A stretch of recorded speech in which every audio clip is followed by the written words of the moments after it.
17th person, at least today, to say it is fantastic to welcome you to the Waterloo schools. Is that, am I about number 17 somewhere through there? All right. This is an exciting time of year as we get in new staff to work with all of our students. We're very, very excited to have you help our students. I'm Larry Martin. I'm our Director of Support Services, and that mainly handles students with IEPs and ELL language. I hover over those two programs.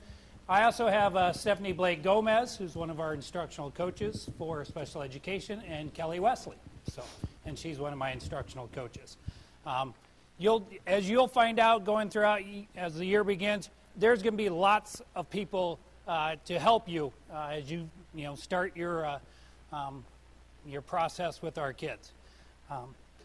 Even though there's probably about 20 of you that I've, in some manner, either interviewed or offered jobs to, or one of those wonderful things, all of you have a great impact on students that have been identified for supports. And we're going to kind of show you some data at the end. When I took over this job about 4 years ago as the director, my graduation rate for students that had IEPs was 35%. That made me throw up, kind of figuratively, but that's what it felt. We just got our data about a month ago. That number is now up to 68%. Now I just feel nauseous. Okay? And we're going to kind of talk about some things that we have a strong belief the reason we're changing that number and getting the success for our kids, because we want kids in the academic core, in the behavioral core, in the general education classroom. Okay, so with that, we're going to start with the learning goals for our time together today. The first one would be to learn ways to move forward in your thinking and understanding of presumed competence. For some of you, you may have already learned a little bit about this, but for some of you, it might be a new concept today. And the second learning goal, identify ways to move students towards greater access to the core instruction and general education. And Larry just talked to you about that. Even if you're not a special education teacher or an instructional strategist, we like to call you, you will still be working with every student. So it's important that we're all listening today and learning these goals. Okay, presuming competence is assuming that a child has intellectual ability and wants to learn and assert him or herself in the world, and providing them opportunities to do so. So that's the definition from Doug Bicklin. But basically, we're not going to be talking about the they can'ts anymore. We're going to keep doing until they do, okay? We have a sheet of strategies that we'd like you to take a couple minutes to look at. These are the things that we expect of you teaching in Waterloo. So we'd like you to read through these strategies on how to presume competence. Use a pen or a pencil, highlighter, whatever you have to highlight the strategies that stand out to you or that really talk to you. Strategies that you don't want to forget, strategies that strike you as important. Make little notes of those, because in just a minute I'm going to have you share them with an elbow partner. So make sure you've got some noted, and then we'll share in just a couple of seconds here. A couple minutes, sorry, not seconds. I'll give you more than a couple seconds. Okay, so take some time to look through those.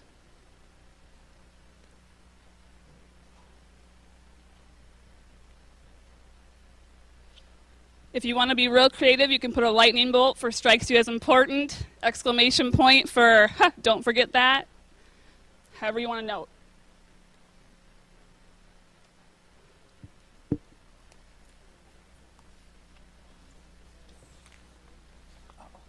only 4. Someone gets to share. Oh, fantastic. You counted perfect.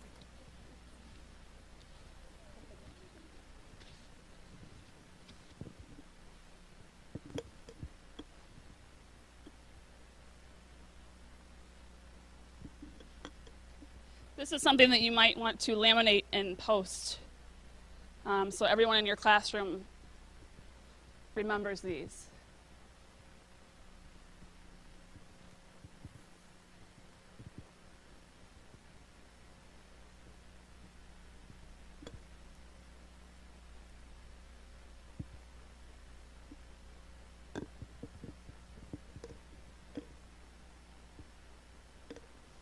Some tables are looking like they're starting to get done. So if you're getting done at your tables, go ahead and talk with your elbow partners about which ones you noted or highlighted.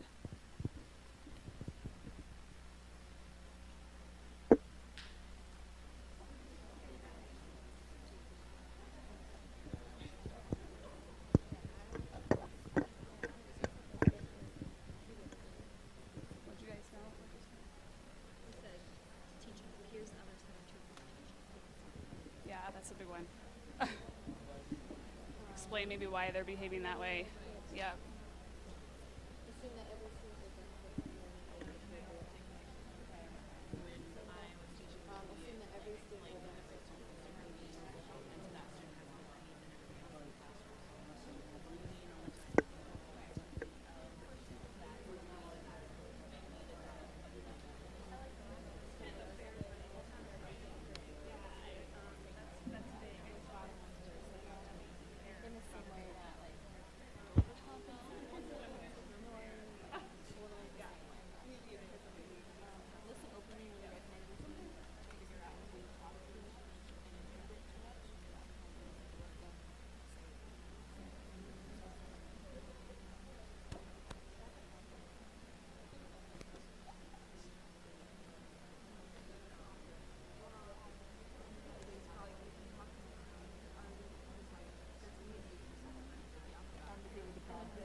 We'll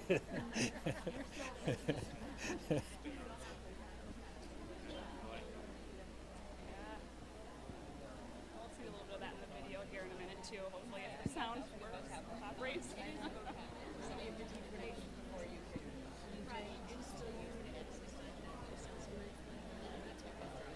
Oh, perfect. Yeah. Yes. And it's like it's just it changes every day.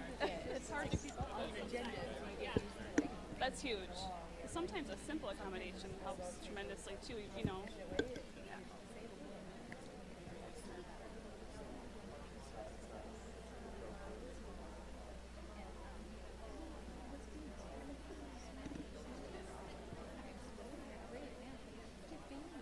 Anxiety?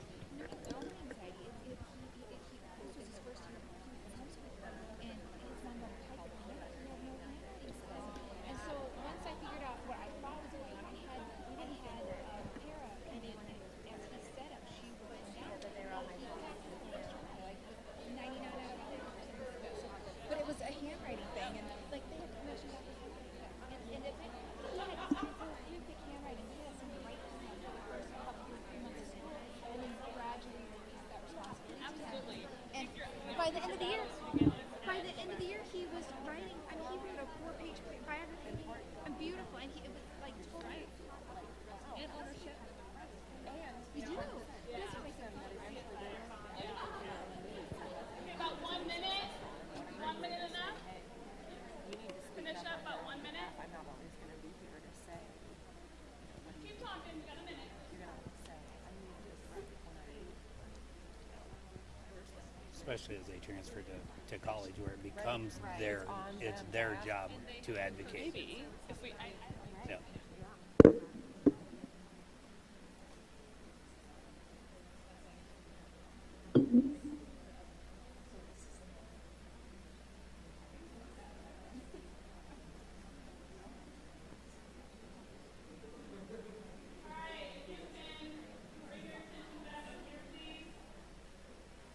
any brave table would like to share out some things that maybe they talked about at the table, something that struck you as important, maybe some that you all had marked. As I was wandering around, I saw that some of you had the same things marked. So, anyone want to share? Yeah. Sure. The one that said, "Do not speak in front of someone as if they were not there." You see that, like, that happens all the time. That's my favorite one. And it can often happen, like maybe you'll be sitting in on an IEP meeting, and the student's right there, and the counselors and teachers, and everyone's talking right past the kid. Yeah, and not you just- okay. You just see them sort of shrinking on themselves as it goes, so that's a Yep. big one. Yep, thank you for that. That's a good question. How involved are the students usually in their own process? It's a very good question. We're trying to make that. And at what level of age does that start? Yeah, we have several buildings that are doing student-led IEP meetings, but it kind of differs. But Yeah. as a as a teacher, you can definitely direct that and get that going. Yeah, but at least by law, by age 14, they have to be invited to their own IEP meeting up to that point. It kind of depends on that team process. But they definitely should know their goals, right? I mean, the more you can get kids involved with their IEPs, the better it's going to be for everybody. Yep.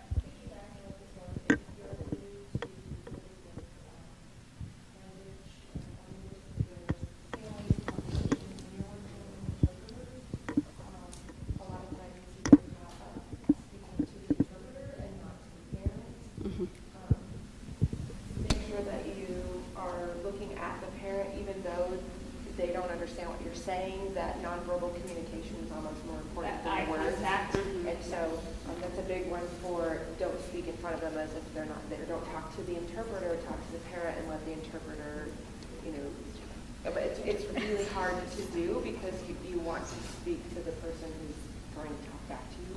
So just kind of remember that they're there and they want to feel like they're part of it even though they don't know the language. And as coaches, we often have teachers come up to us and try to strike up a conversation and talk to us about students. And you'll probably see, if you work with Kelly or I or any of the instructional coaches in the district, we'll probably tell you to hold off and talk to us about it later, or shoot us an email, because it's just never okay to talk about kids as if they're not there, especially in a negative way. There are times when you need to, for the child's safety's sake, you've got to talk to the other staff about something, but usually it can wait. Anyone else have anything that you talked about as a table that you want to share out quick? I think debunking stereotypes is really important because especially like gender, race, just perspectives in general. Everyone's got a different perspective. People have internalized to take a lot of things, especially regarding gender, and we don't want to teach our kids that just because it is this way that it has to be. So. Right, okay, so those stereotypes. Questions. Yep, being aware of those and creating that community in your classroom. And that, yeah, we talked about that over here too. Everybody's welcomed and really promoting those differences, right? And learning from each other. Okay, anything else? Yep. I think the most important one here is just the first one, examine your attitude. Kind of what the superintendent said yesterday.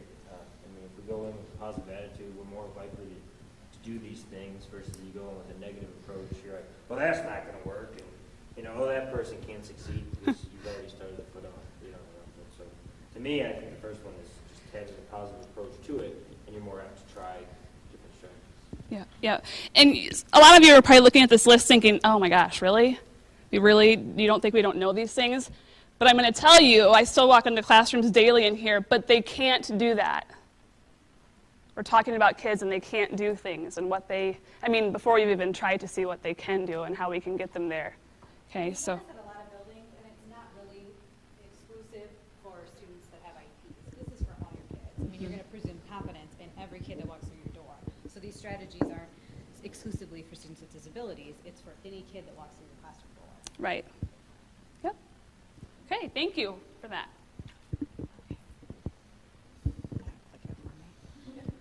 Okay, next we're going to talk about the least dangerous assumption, and Ann Donnellan kind of came up with this, and it's the criterion of a least dangerous assumption holds that in the absence of conclusive data, educational decisions ought to be based on assumptions which, if incorrect, will have the least dangerous effect on the likelihood that students will be able to function independently as adults. So that's a lot of language there. I'm going to tell a story that makes this a little more clear. So we have a student that's in school-age student, that doesn't really have reliable communication. So we're not really sure what this student is aware of and understanding. So what we do is we presume competence in this student, and we give him or her access to age-appropriate curriculum and core instruction and typical experiences with his peers. So we presume competence, and 20 years down the road, the student that again, did not have reliable communication, we have this magic brain scan. So we take this scan of this student's brain, and we find out that, you know, he wasn't really understanding the things that were going on around him, and he wasn't aware of what was happening. So what harm have we done by including him in all these age-appropriate opportunities? What's the answer there? What harm have we done? None. We haven't done any harm to that student, and more importantly, we've actually done good for all those other students with that human diversity, and now they've had access to this student. Now we're going to take the same student, again, doesn't have reliable communication, so we're not sure what this student is understanding and aware of, and this time we don't presume competence. We don't give him or her access to the age-appropriate curriculum. We're not giving them access to typical peer experiences. Instead, they're in kind of a separate setting, getting all of their instruction there. So same thing, we do this magic brain scan 20 years down the line, and we find out that this student was completely aware and understood everything that was going on around him or her. What harm have we done? We've done great harm to this student. That's why we live with this belief that we're going to presume competence in all of our students and give them access to age-appropriate and typical peer experiences. As you kind of look at us exchanging this microphone and going, you know what, it really doesn't seem to be making any difference. It's not. It's for the camera guy. It's not for you. So, Fisher and Fry, just kind of take a quick moment and read their research.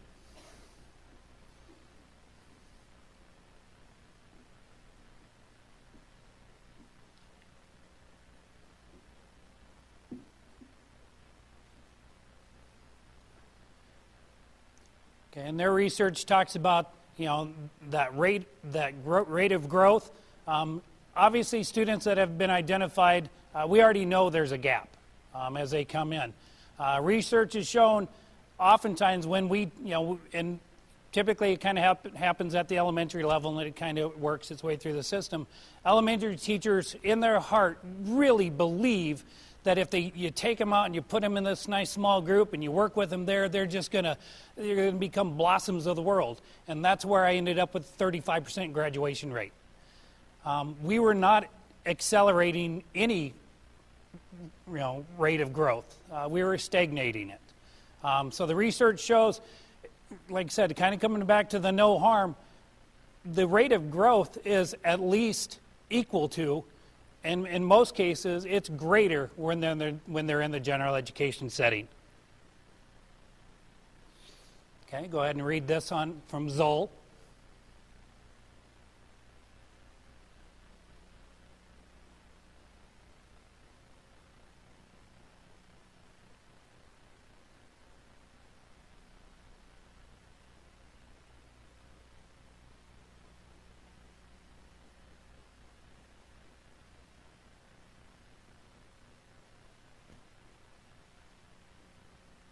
And Zoll kind of talks about that social environment, you know, things and listening to other people's ideas. You know, when I taught, I was kind of back in the days where we did a lot of small group stuff. You know, if I'm talking about a subject and I have 5 students, I have 5 students that's going to share their views.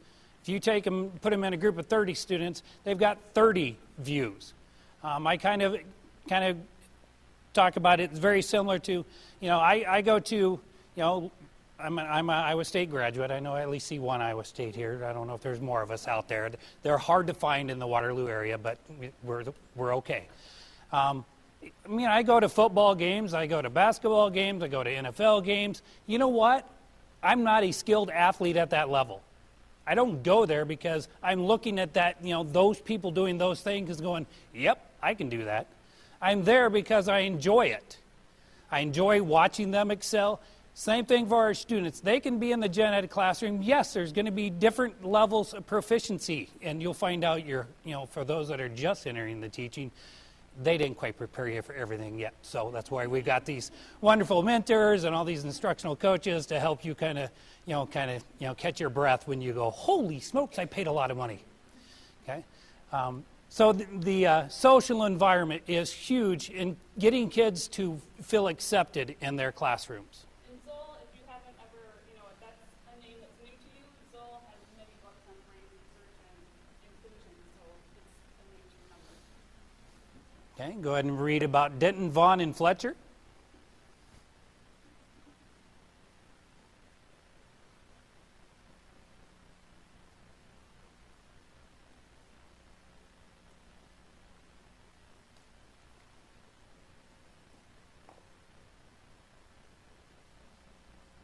Okay, and this one's kind of coming back to that rate of growth. You know, we sure in our heart we're intending to do great things, but what we've done is stagnate their growth.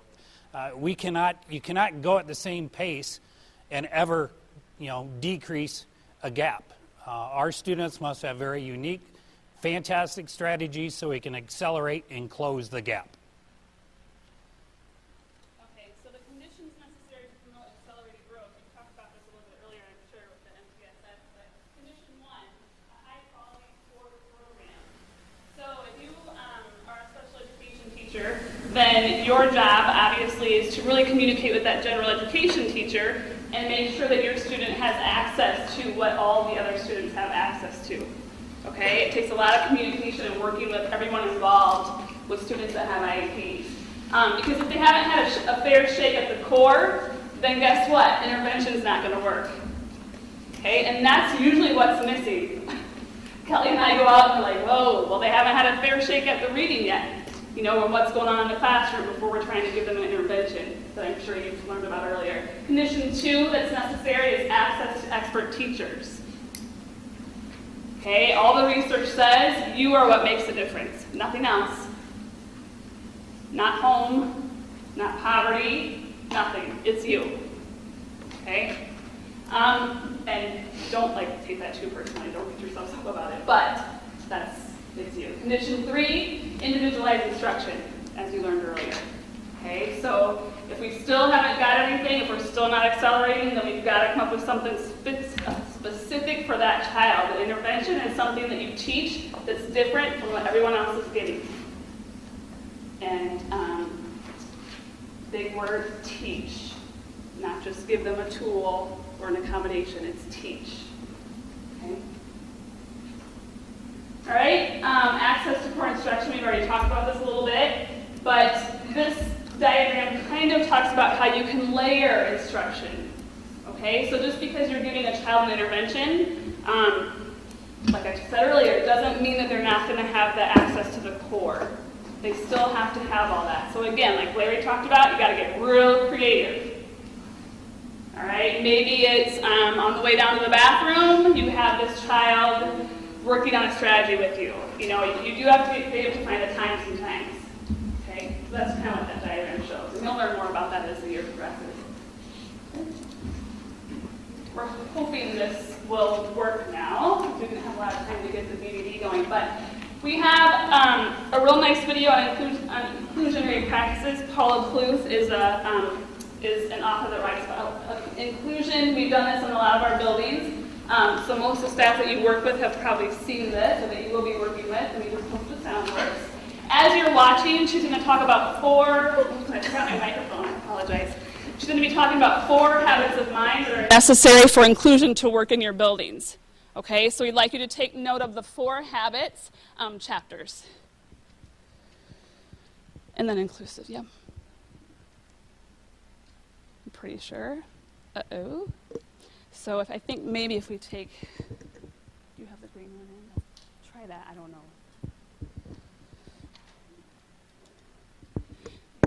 Maybe if we just put it in here because the board's not working. It's been broken all day. Dr. Barney had to fix it. So I don't think that's on. Shoot. It is on.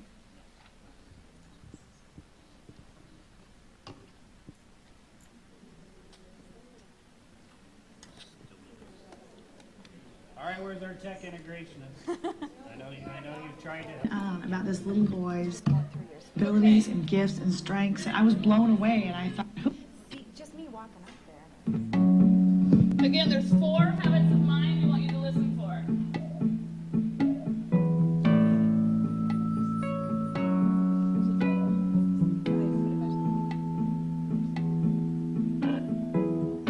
When they say my autism, definition think of an inclusive disability. school is one that honors and supports all students. Inclusive schooling is about creating a supportive community around all of our students. It's really about having all kids have the opportunity to work with all kids. All kids.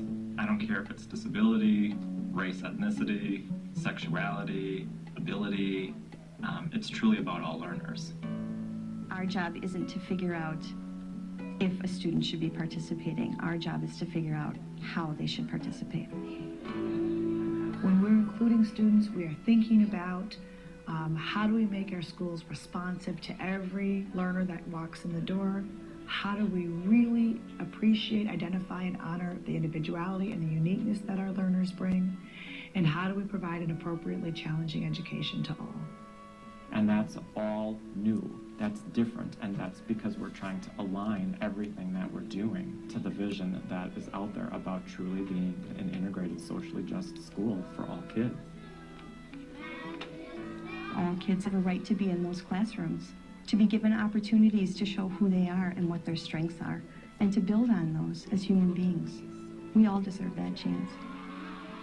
More than anything else that we do as teachers, we need to consider, what do we believe the student will accomplish? Who do we think this person is? Do we see his or her possibilities? Or are we looking for failure? Are we looking for students to disappoint us? And so I learned to dwell in that area of possibility. And I'm surprised still today how often when I engage in that practice, I am rewarded. It's coming. You saw a little bit more than what we wanted, but it's coming here.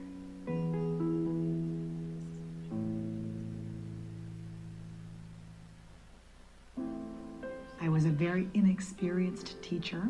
I had a very challenging little boy that was on my caseload, and people had a lot to say about what he couldn't do. His records were full of statements about, his difficulties, his challenges, what he couldn't do, what he wouldn't do. And it was really career-changing for me when my administrator met me and asked me, hey, you excited about being this little boy's teacher? And I must have looked horrified. The fear must have shown. And he said, let me just tell you, you are gonna love this kid. Johnny got Miss Nelson loved that song. But she's one. He is fantastic. He is so neat. He can do this. He can play this video game. I saw him at his house. He was able to, make a snack for his sibling. He made a card house that would knock your socks off. You know what? He loves caterpillars and butterflies and horses. And he went on and on about this little boy's abilities and gifts and strengths. And I was blown away, and I thought, who is he talking about? I learned right then and there how important it is to frame my work in a different way. Inclusion in the early days was interpreted to mean that we are thinking about and considering the needs of students with disabilities, and we're bringing them into our general ed classrooms. Today, many researchers and practitioners see inclusion with what I call the big I, or the capital I, inclusion for everybody. When we're including students with autism and without autism, we are thinking about how do we make our schools responsive to every learner that walks in the door? How do we really appreciate, identify, and honor the individuality and the uniqueness that our learners bring? And how do we provide an appropriately challenging education to all? One of the things that is important when considering what is an inclusive school is school culture. What does the school look like, and what does it feel like? Is it democratic? Do all students feel welcome, including kids who have ethnic differences, racial differences, differences in sexual orientation, gender differences, students with and without disabilities? So that kind of conversation's ongoing. A leader's role in an inclusive school is to develop the vision, align everything to that vision, stay the course, and not negotiate the vision. The negotiation is the process in which you're going to get to that outcome, but the process isn't about negotiating whether or not you're going to be inclusive or not. That, to me, is non-negotiable. when you get into those more difficult situations, that you're still problem solving around the vision, that you're not negotiating that vision. One of the commitments that we're trying to make is be really honest and really look at the mirror. Do we have segregated spaces that only kids with disabilities are accessing, or only kids with English language learners are accessing? And if so, why? And let's try to remove that. Are all kids accessing and riding the same bus that they would just if they didn't have an identification? If we have buses that aren't accessible, can we purchase the ramps to make them accessible? So those are all conversations that are taking place to align everything that we're doing to the vision that is out there about truly being, again, an integrated, socially just school for all kids. Teacher beliefs or teacher habits of mind are something that I've always been interested in, because sometimes these are the intangibles of educating kids. For example, if you are not someone who sees yourself as both a teacher and a learner, it might be really hard to have a student with autism because there's probably a lot to learn if this is your first student. So that's one of the habits of mind that I talk to teachers about. Really see yourself as a teacher and as a learner. Ask questions like, what can I learn from this student? What is the student trying to show me? What are the complexities that the student brings to the classroom? What are some of the gifts the student brings to the classroom? These are particularly important questions when you're dealing with a child who is very challenging, either with physical needs or behaviors. Because too often for those students, we're asking the question, why is he doing that? Or how do we get him to stop? And sometimes it's more helpful to say, what does that behavior mean? Can I learn from it? Another habit of mind that I think is important is to watch your language. And what I mean by that is, I think personally that language drives practice. And so sometimes we see students described in ways that are not only unflattering, but may actually be not very helpful. For example, is a student active or hyperactive? Are they steadfast or stubborn? Are they perseverating or are they regulating? Is this person a runner, or does he just need breaks? Let's check. Let's check it. Even to phrase challenges in a positive way. For example, instead of saying he can't even sit for 10 minutes, it may be more helpful to say he can sit for 7 minutes.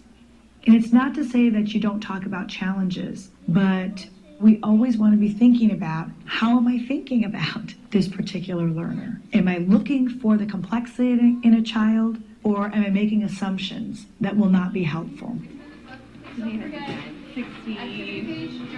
they asking? Plants. Got it. 60 plants. Nice work, too. Students with autism are some of the most deceiving kids on the planet. And when I say that, I mean that so many students do not have reliable communication, do not have a way to express what they know. We don't know what they know. And in these situations, it is our job to teach to their perceived ability, to make what my colleague Ann Donnellan calls the least dangerous assumption. The least dangerous assumption is this student with significant disabilities is learning. This student with significant disabilities can profit from a rigorous educational experience. This student with disabilities is enjoying himself and benefiting from these interactions with peers. The most dangerous assumption is, why bother?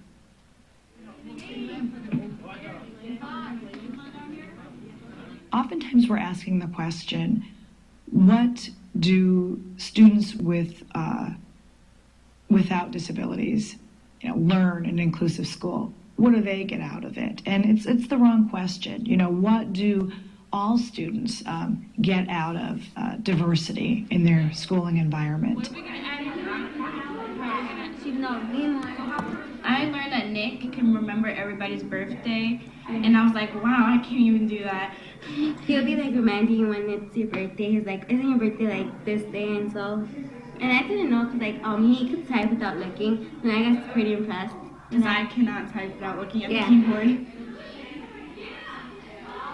I think inclusion is important for all kids because it allows students with disabilities more opportunities to be where they belong, to be included in all activities, in all aspects of the day. And I think it's also good for students without disabilities. It gives them an opportunity to learn how to work with different types of students, to learn how to embrace differences and be less critical, to learn how to find the strengths in other students and build friendships based on those strengths, authentic friendships. One of the challenges that I think was here before I came was that inclusion was actually setting kids apart. So one kid had a special seat and one kid had a weighted snake. And the attitude of the staff was, well, if one kid's going to have a weighted snake, then we should just put 5 in the classroom. And that attitude got resistance from, well, what do you mean I have to do this for everybody? And so I think one of the struggles that we've been able to overcome is that inclusion ideas work really well for everybody. And that when you make those choices available to kids in the class to sit with a weighted snake around their neck or sit on a bumpy chair or sit in a cushion, that those don't become distractions and problems and more work. They become part of the classroom climate, and all of that can support learning, not detract from it. Start with your group.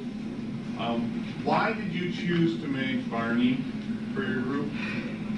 How do you feel it fits for the idea of being pop art? Our group picked Barney because I think kids with autism in particular need to have inclusive experiences for the same reason really all learners need to have those opportunities.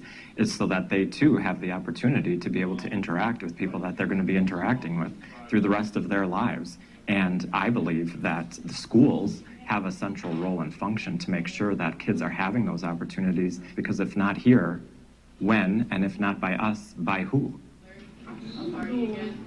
Chloe's actually teaching me some sign language because she knows sign language. I mean, I knew some, but she's helping me out. I talk to her in sign language sometimes. I feel really connected to Chloe. I never thought I'd be this close to like a special ed student before, but I love her.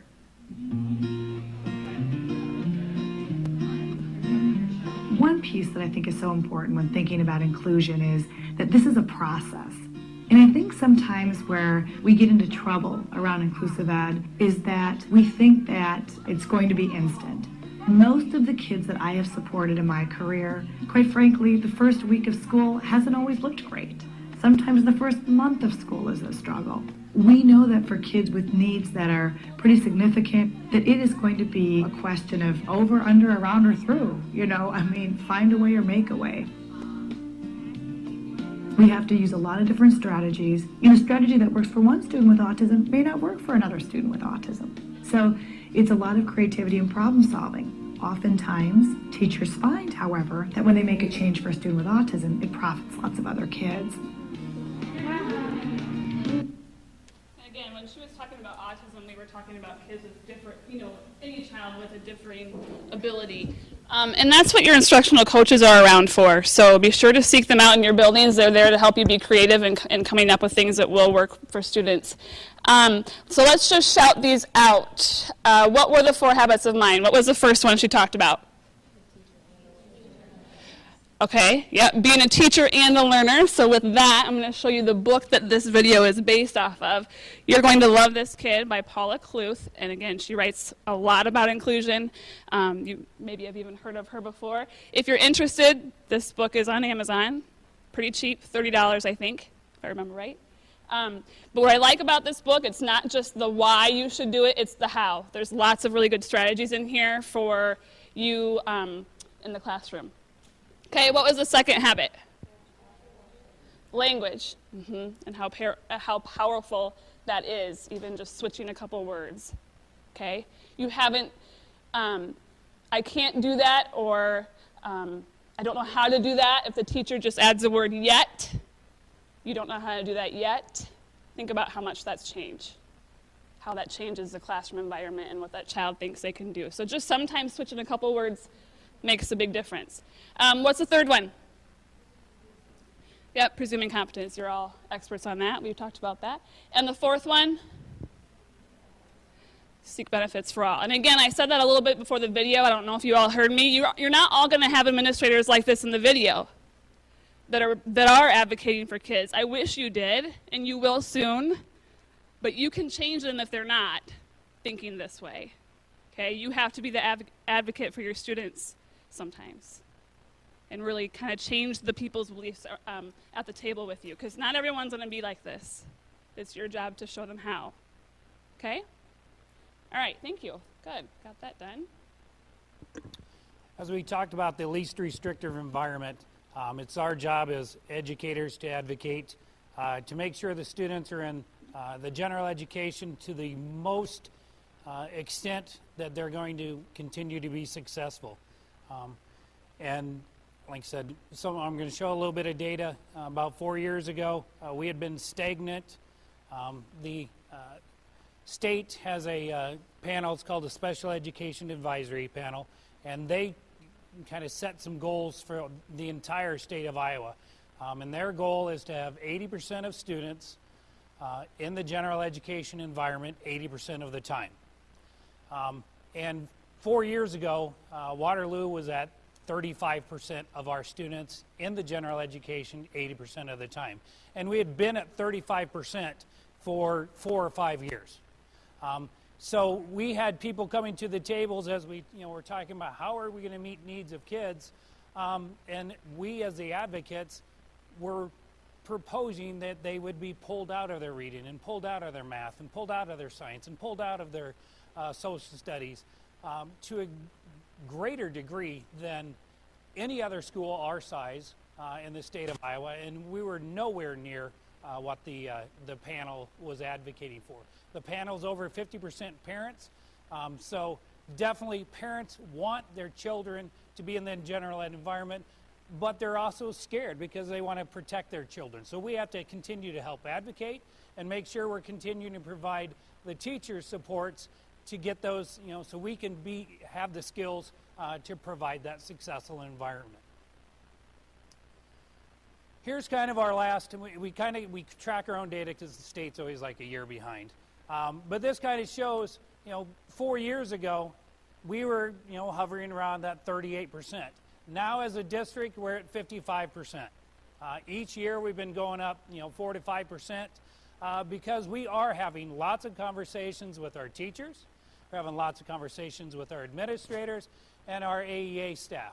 We are the ones when we're sitting at the table saying, okay, here's what the student is able to do in the general education environment. Can we provide the supports, the accommodations, the modifications so that student can be successful? If we can, fantastic, that's where it's going to happen. And we're going to continue to provide those supports. I can tell you from a special ed staffing perspective, in the last 4 years, I've probably increased my staff, probably over 60 staff members in combination of teachers, paraeducators, and then in the last 3 years, we've instilled the instructional coach model. So we have a firm belief that the general education environment is the most appropriate placement for a majority of our students. Okay, and then we're going to cross our fingers and this link's going to work wonderful. These are our students in our schools. Different ways that we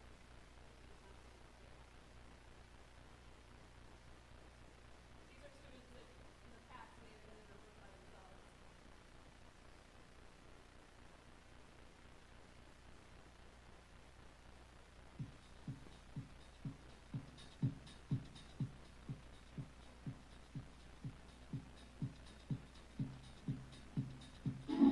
It's time to go to This is for Kids, 'cause I go right away.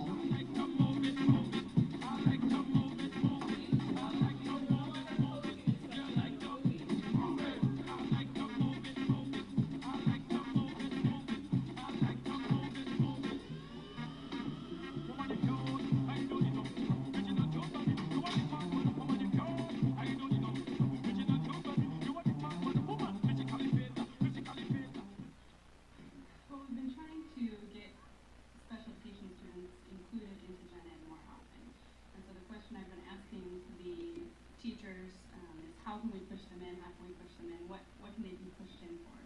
And we realized that really was the wrong question to be asking. Really, they're general education students first. So the question really should be, what do they need to be pulled out for?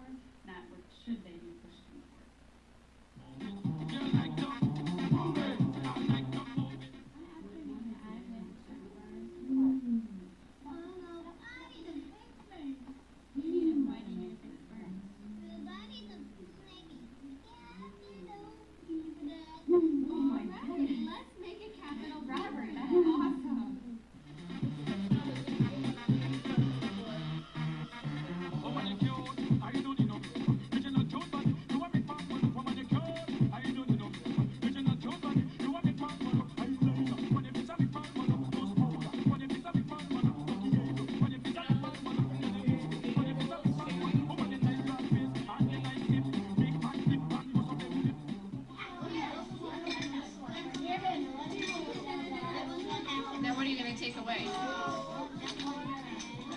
Yes.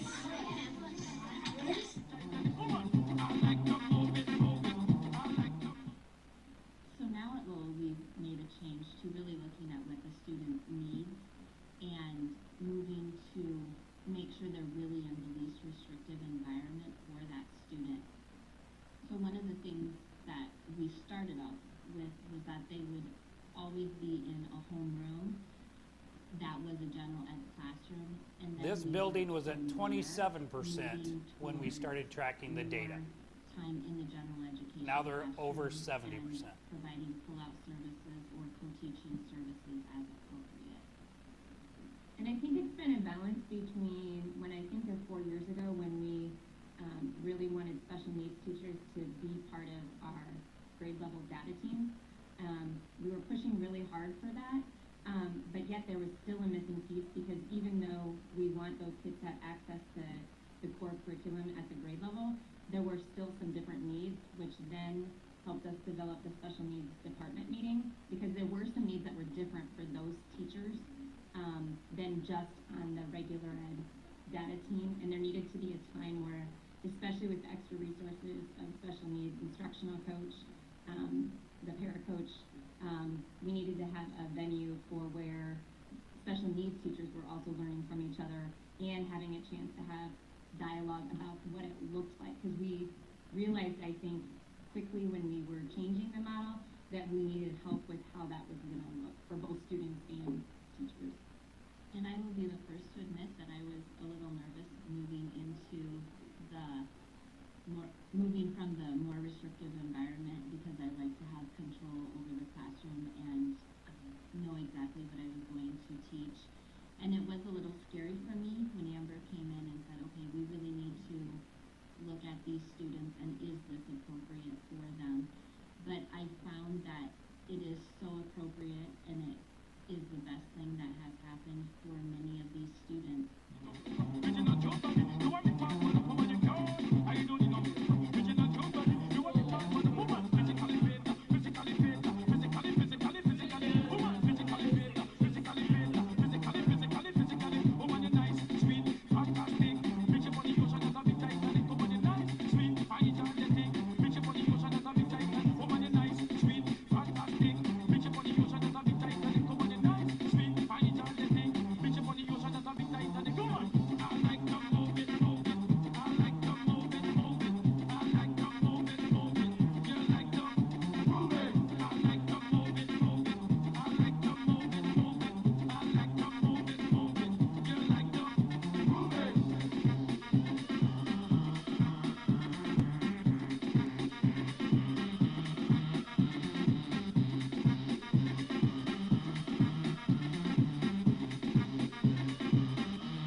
Okay, so the last thing, we distributed some note cards at everybody's table. So we want you to just take a few minutes to write down 2 takeaways or think about as you're entering this brand new school year about how you can think inclusively.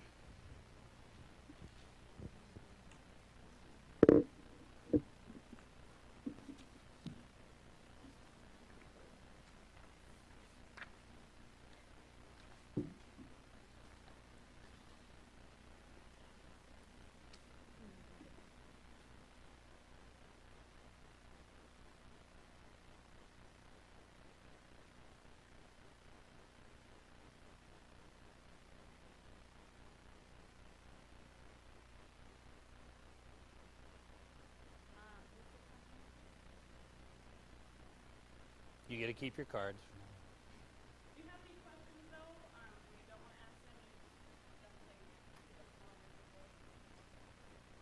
Any general questions before we move on to your next agenda item? So, once again, welcome, and we are excited to have you, and we're going to have a fantastic 20 to 30 years of your services.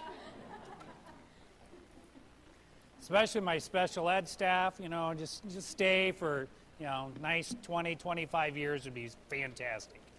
ELL staff, you can stay too. So